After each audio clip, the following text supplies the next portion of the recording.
You have to walk a mile in somebody's shoes before you know who they are. Everybody's story is different. And I kind of felt like I should have died.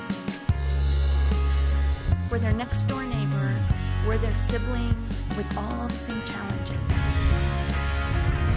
To be in their boots is to try and somehow understand what it was like. This is my story. Hello, and welcome to another episode of In Their Boots. Every week on the show, we take a look into the lives of the people here at home who've been changed by the wars in Iraq and Afghanistan. And by sharing with you these stories, we hope to inspire you to take action and get involved, and educate yourself on the issues that face our men and women in uniform today. In October of 2008, the New York Times reported that the U.S. Army suicide rates have been climbing since 2003. The Marine Corps' own data shows that 31 Marines have taken their own lives in just the first 7 months of 2008. And these numbers don't include reservists or those who have been separated from active duty for more than 90 days. Last week, we began the story of Marine Reservist Jeffrey Lucey and his intense emotional struggle as he returned home from Iraq. This week, we'll continue his story as we follow his family through the turmoil that unfolded after their son lost his battle with his severe post-traumatic stress. After Chapter 2, we'll be speaking with Jeffrey's father, Kevin Lucey, about their ongoing legal fight with the VA. And we'll also hear from Paul Sullivan with the Veterans for Common Sense as he speaks to us about the depth of this suicide epidemic inside our military and what we as a community can do to stop this tragedy. But now, to move on with the show, we're going to do a quick recap of Chapter 1 and then open Chapter 2 of The War Within. Here it is.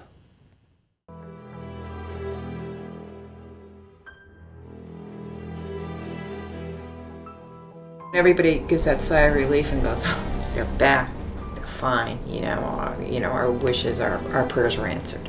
I was like more nervous about coming here than I was going over the way. That makes any sense? It does. The first real indication of a problem occurred on Christmas Eve, December 24th, 2003. He had been drinking and he was crying. There were tears in his eyes. He threw 2 dog tags at me and said, "Don't you understand your brother's a murderer?" As time went on, his drinking became more, his anger became more. Well, everything was falling apart because of what he was going through, that he couldn't function like he was before. I went to his bedroom. The only thing that was out of sorts was his dog tags were on his bed.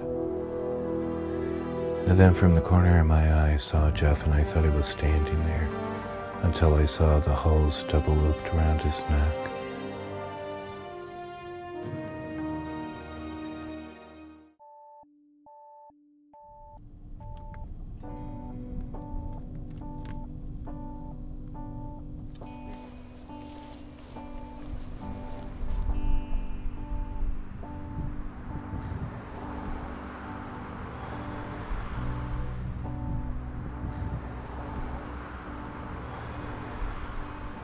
I don't think what people understand is that,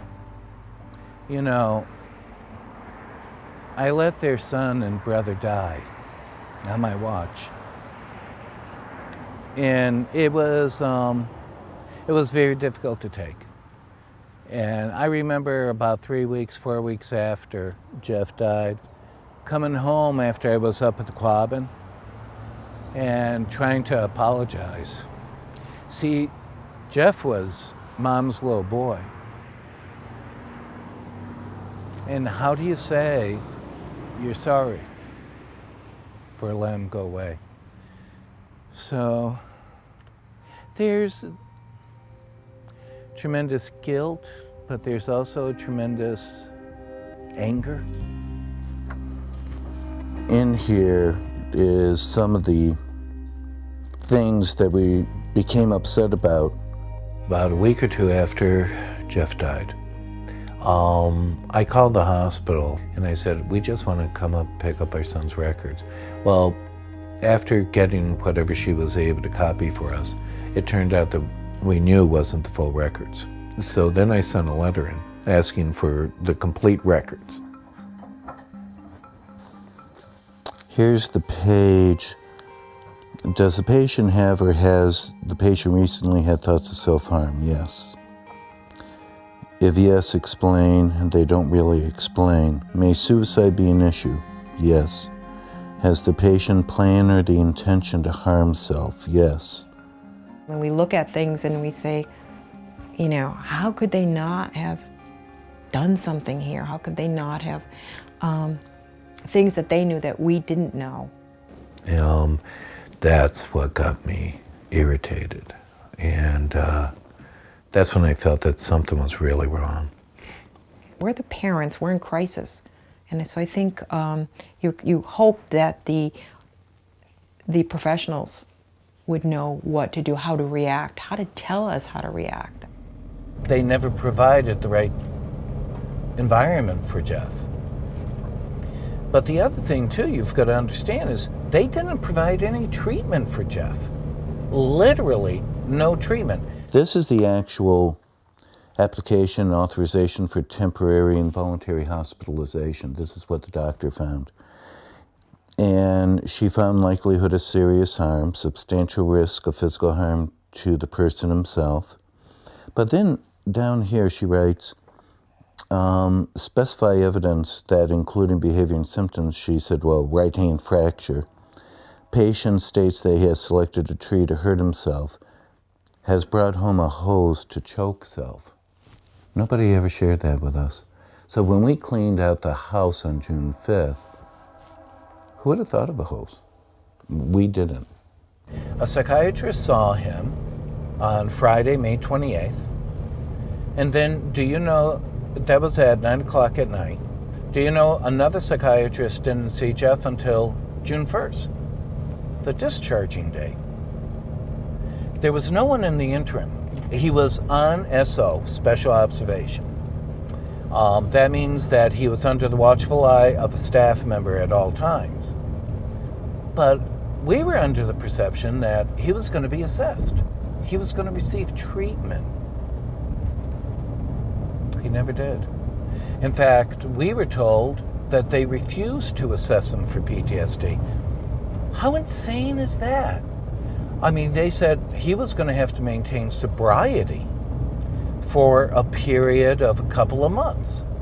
Okay, so now you're asking a man who has been traumatized, whose soul has been rendered apart by experiences that very few people on this God's earth ever experience, and you're going to tell him that at the present time, he's just got to learn to live with it and suck it up.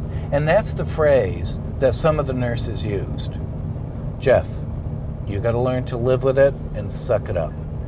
The night that he was committed, from what we understand, they presented to him an authorization for them to contact Mark Nickerson and Dr. Cannell, who was the primary care physician. Well, Jeff was drunk. He declined. They never presented it to him again.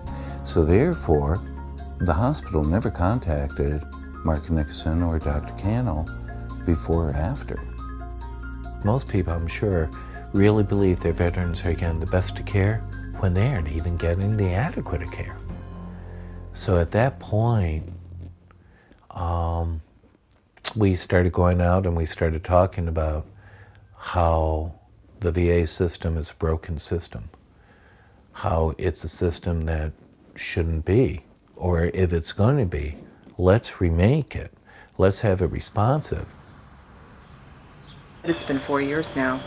4 years and a couple of months since Jeffrey died. And it's like yesterday.